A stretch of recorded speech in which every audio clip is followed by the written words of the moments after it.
Hi and welcome back. Today I want to talk to you again about stress. If you can remember back to our seminars, if I can just recap, we talked about stress being some sort of vessel or cup or bottle inside our bodies.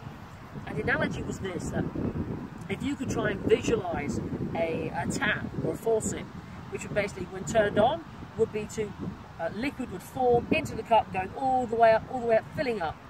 And so, for example, if you was in a car crash or there was a death in the family, this would result in the tap going on full pelt, raising up to our levels, right to the top of the surface before overflowing. As we overflow, this would trigger the 4 Fs, the fight, the flight, the flock, or the freeze.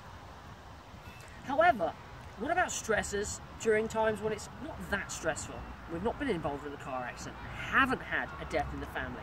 This could be like tripping over. It could be, I don't know if you can tell now, but I'm suffering from a little bit of hay fever. So having something like hay fever, it's annoying. It's those tiny little things.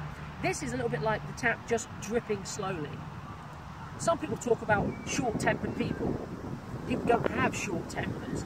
They just don't know how to empty their cup a little bit. So what tends to happen is something quite small and insignificant to others will be quite big to them because of their cup is really full at the moment. Let me talk to you about an example. I was driving through Harrow today, and this is in London, and I approached a zebra crossing, and there was a young lady with a dog, and a car was driving through and basically had just driven past the zebra crossing, and I waited. The girl's reaction was this: "You," she says. That's right to the driver. And then she started to cross as the driver had gone past. As she crosses past, she comes to me and goes, "Thank you." So in that short space of time, the driver going past, was it the right reaction just to shout out some expletives at the driver? Of course not. But already I'm aware that that person's cup is probably right to the top because she's used that fight syndrome as her reaction.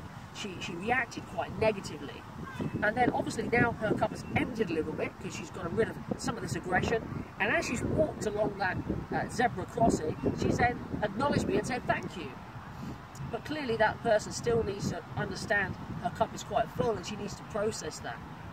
What I'm saying is, I think it would be helpful if, instead of trying to recognise in ourselves where is our cup, which is a good thing to do, recognise your emotions at any given moment, but start focusing and having a look at other people. Start watching the people around you, and then try to analyse where you think their cup is.